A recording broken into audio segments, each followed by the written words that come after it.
What's going on, everybody, and welcome back to another episode of the Book Binge on the King Crusoe YouTube channel. This week being episode 27, doing the monthly reading wrap-up and TBR for August. And instead of coming out on a Monday this month, yes, it's on a Tuesday, but I wanted to get 5 episodes of the Book Binge out, despite the fact that A State of Affairs came out yesterday on the Monday. But that's all stuff that I don't really need to talk about, although I do recommend that you go check that out for a couple updates on things that are going on, including the wall back there and why this video is going to have a little bit of weird stuff going on. Anyways, let's just kind of jump into some stuff with what I read in July. No need to diddle-daddle about a bunch of stuff. The first book that I read in July, which I was very excited about, was The Dark Tower by Stephen King. Now, I expected this to take me about half of the month, and instead took me like a week. That's not even an exaggeration or a joke. I legit took 1 week to read this entire book, which was absolutely insane. I do not read quick, so the fact that I got this done in a week just meant that I spent several hours every single day reading this until it was done, and I loved every minute of that, as you'll be able to see in a review that comes for this in September or something like that. That was the first book that I got done in July.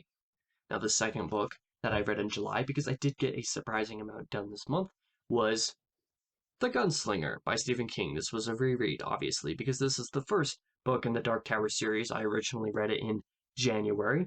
I'm very glad that I decided to reread this after the fact, not just because it sort of thematically makes sense, but because just the amount of stuff that doesn't make sense, holy cow, the amount of stuff that just doesn't make sense in this book on a first read, stuff that flies over your head, is incredible, because rereading this after finishing the series, there's so many references to every other book, it's crazy, and I just loved going back and reading this. I enjoyed it even more than I did the first time. And then next, I can finally say, and this took several months, I know, I'm sorry guys, I can finally say I finished War and Peace by Leo Tolstoy, one of the longer books in existence, at least one of the longest books in one binding in existence. Now, all that I had left to read in this book this month was Volume 4 and the epilogue, but all of that totaled to about 330 pages, 320 pages or so, I think it was, at the end of the book, so a pretty significant chunk. I read all of the rest of this in a week after I read The Dark Tower in a week, so I got through this pretty quick, and unlike most other people, I enjoyed all of the epilogue quite a bit. I mean, the first epilogue, I know a couple people have issues with because they feel like it undoes some of the character work in the rest of the book. I disagree with that, but I can see where people come from. But epilogue 2, the second part of the epilogue, is where a lot of people tend to have issues with this book in the sense that it gets somewhat philosophical, at least really philosophical in parts of it, and he starts to repeat himself, and they're kind of like a series of essays about him discussing the themes in the book. Some, at least most people, don't like this because of the way it was handled. I actually quite enjoyed Epilogue 2. I think the last 5 chapters of it could have been taken down to like 2, maybe 3 at the most, but I think they should have just been like 2 chapters. So of the free will ramblings at the end of Epilogue 2, I did not enjoy as much because I think Tolstoy actually got himself wrapped up in a catch-22 and ended up arguing in circles with himself until it eventually came around, and a lot of the circular argument was really like, you're not making any sense, and I heavily disagree with you. But either way, I really enjoyed this book. I was wondering if this was going to be 5 stars, but I enjoyed both parts of the epilogue enough. I was like, yeah, this is definitely 5 stars. Like, it's not even a question to me. So the fact that I enjoyed epilogue 2, where most other people don't, kind of says something. But either way, I've said enough about this book in this video. Pretty hefty chunker. I'm very glad I finished it, and I really enjoyed the whole thing. If you want to know a little bit more of my basic thoughts on it, you can read my Goodreads review on it, where I just kind of went over a little bit of the things by those sections and explain a little bit more how I felt about the epilogue. I'm going to have to show pictures up in the corner up there because I actually did some audiobooks. Now, I'm not somebody who enjoys audiobooks. I'm not somebody who normally does audio. I'm not going to say that audiobooks don't count as reading because it's rather snobbish and kind of stupid to say because you're still consuming the story.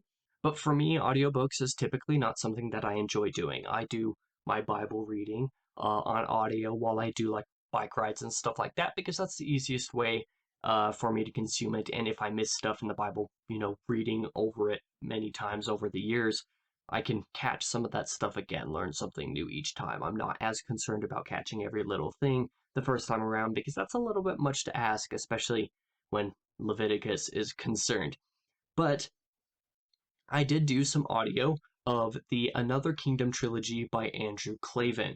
Now, I did the audio that's available for Daily Wire subscribers on dailywireplus.com, I think it is now.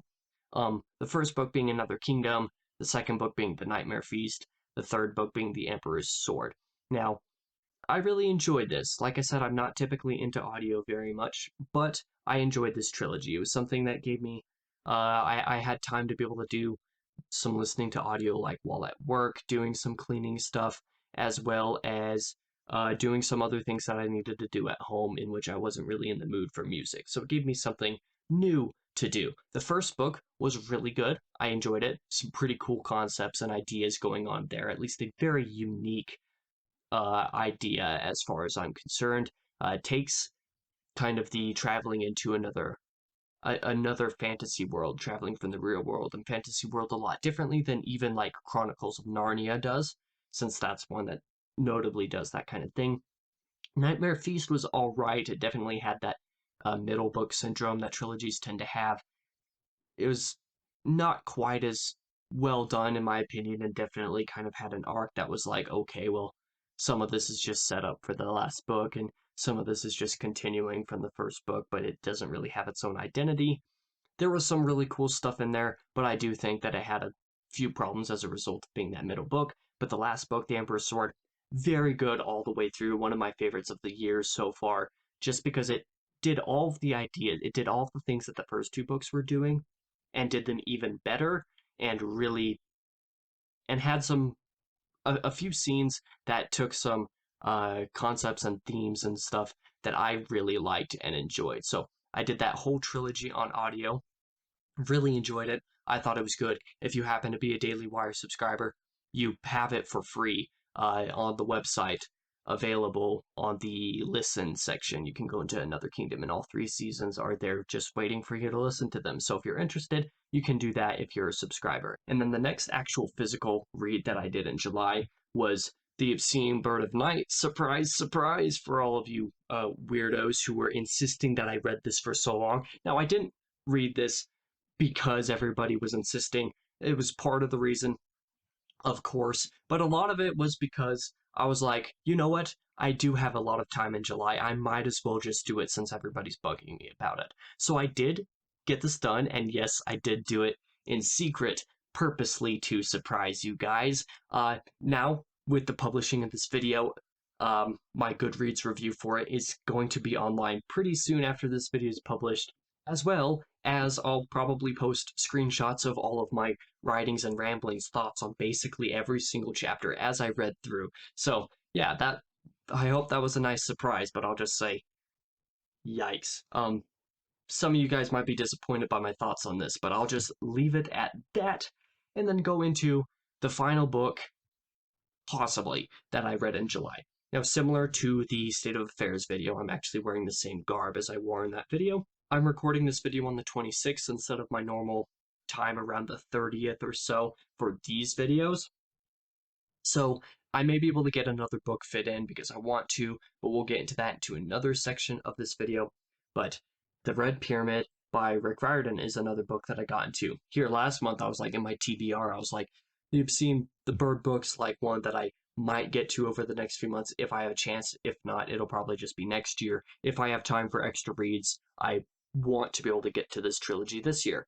Well, I got to that, and I started getting to this. Now you'll see here, I'm actually not done with this, but the thing is that, like I said, because I'm reading this on the 26th, even with my surgery and everything, and with how quick this book has gone the last couple days, I'm quite certain that I'll be able to finish this tomorrow, and if I don't, the likelihood of me not being able to finish it over the last 5 days of the month is slim to none. So I'm including this book on what I read in July, because by the time you're seeing it, I am done with it.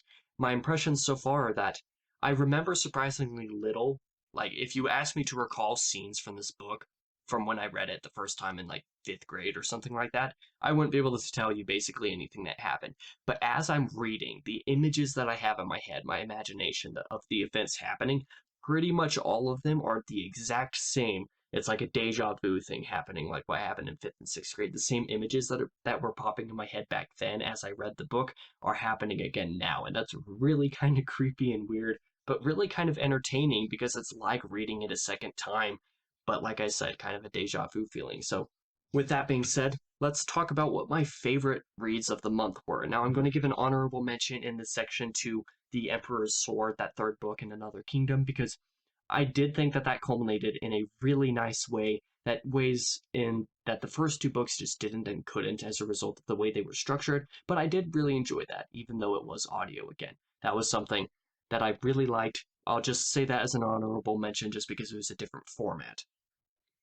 And then, I guess technically another honorable mention for this section will be War and Peace, because I read this over like 7 months. But what I read, volumes 4 and the epilogue, were so good. Like, one of my favorite reads of the month just because of that, but culminating in the whole book being rather memorable for the whole year. I don't know if this will be in a top 10 list, but it'll probably be an honorable mention come year end. But we're only halfway through the year, so I don't need to, clarify any of that stuff. But the actual book of the month for July was hands down easily The Dark Tower. You'll see when I do the review of this in September, and subsequently the week after this review, doing a full series ranking and review with spoilers for the entire series also in September. I really enjoyed this book, so I hope you stick around to watch those videos on The Dark Tower over the next couple months. Like I said, there's a lot of them, and I'm sorry, but I had to get them out. So yeah, this was easily my book of the month, and that kind of is explained in those 2 videos where I talk about it. And now we go into the TBR for August. Now, I do have things planned out a little bit. Like, there's a lot going on this month. Like, school's going to be started soon, and there's some other things going on as well. And I think I'm being a little bit overzealous with how much I would like to read this month. But with how much that I read in July, I'm not too super worried about it, but I also want to do other work. Things are just kind of complicated. Either way, there's a few books. There's 4 books here that I like want to absolutely get through August minimum, and then there's 2 more books that are just kind of back burner hopes for the month, which we'll get into. So the first book will be The Picture of Dorian Gray. Now, for the monthly classics read along, we normally do 1 new classic every month. Because this was super short and a lot of people voted for it and insisted on another, we're going to be reading 2 books this month. We'll get into that a little bit later, but this will be the first one. This is actually a book that I hope to be able to get through pretty quickly here at the end of July over the last few days of it while I'm recovering from my surgery. But if I'm not able to do that and this actually goes into the beginning of August, that's perfectly fine. But this is my plan to be able to read at the end of July as opposed to August, but I'm including this in the section because I don't know if I'm actually reading it this month, if any of that makes sense. But I know that this one is a favorite of plenty of people. A lot of people really enjoy it. I'm looking forward to it because the concept is really cool. So yeah, this will be the first book that I read in August. Following The Picture of Dorian Gray, the book that I hope to be able to start on the first of the month is Empire of Silence, the first book in the Sun Eater book series by Christopher Rocchio, and yes, I'm kind of flexing by showing off both of these, but I don't know which one of these I'll read out of. It's not like it really matters, but yeah, I'll be reading Empire of Silence this month. I am actually leading a read-along. If you are in Mike's Discord server that I mentioned just a minute ago, if you're in that server, or if you're in the Sullen Empire Discord server, so that's actually Christopher Rocchio's Discord server. If you're in either of those servers, my read-along is being led in both of those places. Primarily Mike's. There's a specific thread for that read-along in there.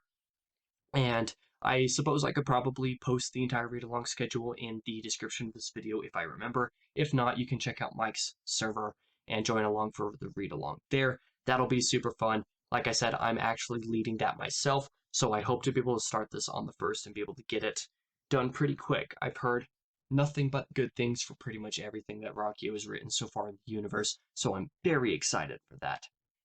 And now, the second classic for the month that I mentioned earlier, that's going to be A Tale of Two Cities. A Tale of Two Cities.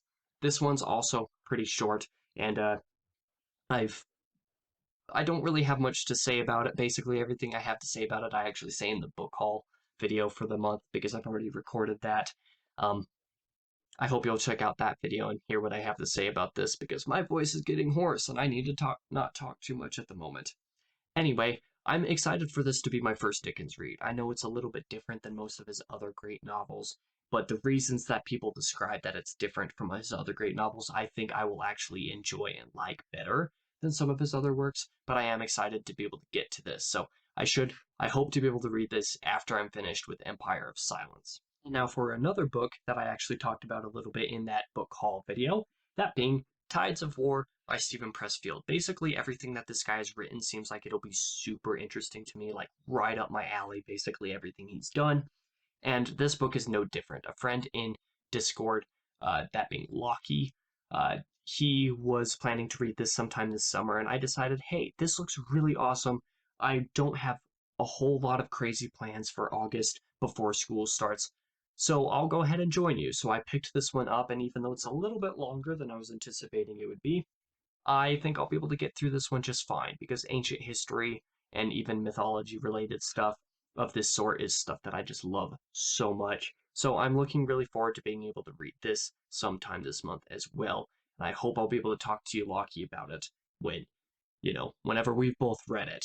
And now those are all the books that I actually plan to get through all of the way in August. These next two are just kind of back burner hopes, just as I mentioned last month, just books that I want to try to get through sometime this summer or this fall before November. Now, the first one of those being The Throne of Fire. This is the second book in the King Chronicles series. Once I'm done with the Red Pyramid, depending on how long Dorian Gray takes and what different schedules are looking like for all the other books, I hope that I can be able to fit this book in sometime this month in August. It's a little bit shorter than the Red Pyramid is, which is pretty nice, but I don't remember anything about this book. I remembered a little about Red Pyramid, nothing about this book, nothing about the next one either. And I guess that kind of hints at the other item in this section being The Serpent's Shadow by Rick Riordan, the last book in the King Chronicles trilogy. Now, this one's even shorter than The Throne of Fire, so I hope that I'll be able to get to this sometime this summer or fall. This is just kind of one of those, hopes. Just maybe I'll get to it, maybe I won't. Whether I do or I don't, it's fine. But it's there just in case I manage to get to in August, which who in the world knows at this point. But now that's the end of this video. My voice is getting a little bit rough and my throat's starting to hurt because of the way that I'm talking. I hope you guys enjoyed this video, and I hope those of you guys who were bugging me about reading The Obscene Bird are excited about that surprise. You can maybe tag me on Discord and see so that I can post all of those screenshots so that I know that you actually got to that part of the video and saw the surprise, and I'll also post the Goodreads review as well. So, with all that being said, I hope you guys enjoyed this video. I'll be back again on Monday with another episode of the Book Binge. I believe I'm covering Wizard in Glass, the fourth book in the Dark Tower series. I don't remember for sure, but stick around for next Monday for whatever comes out then. Check out seasonalproductions.com like always for all of the backlog content that I've got going on. And I especially recommend checking out the State of Affairs video that came out yesterday for some of the other stuff that's going on this month as well. So thank you guys for watching. I'll be back again next week.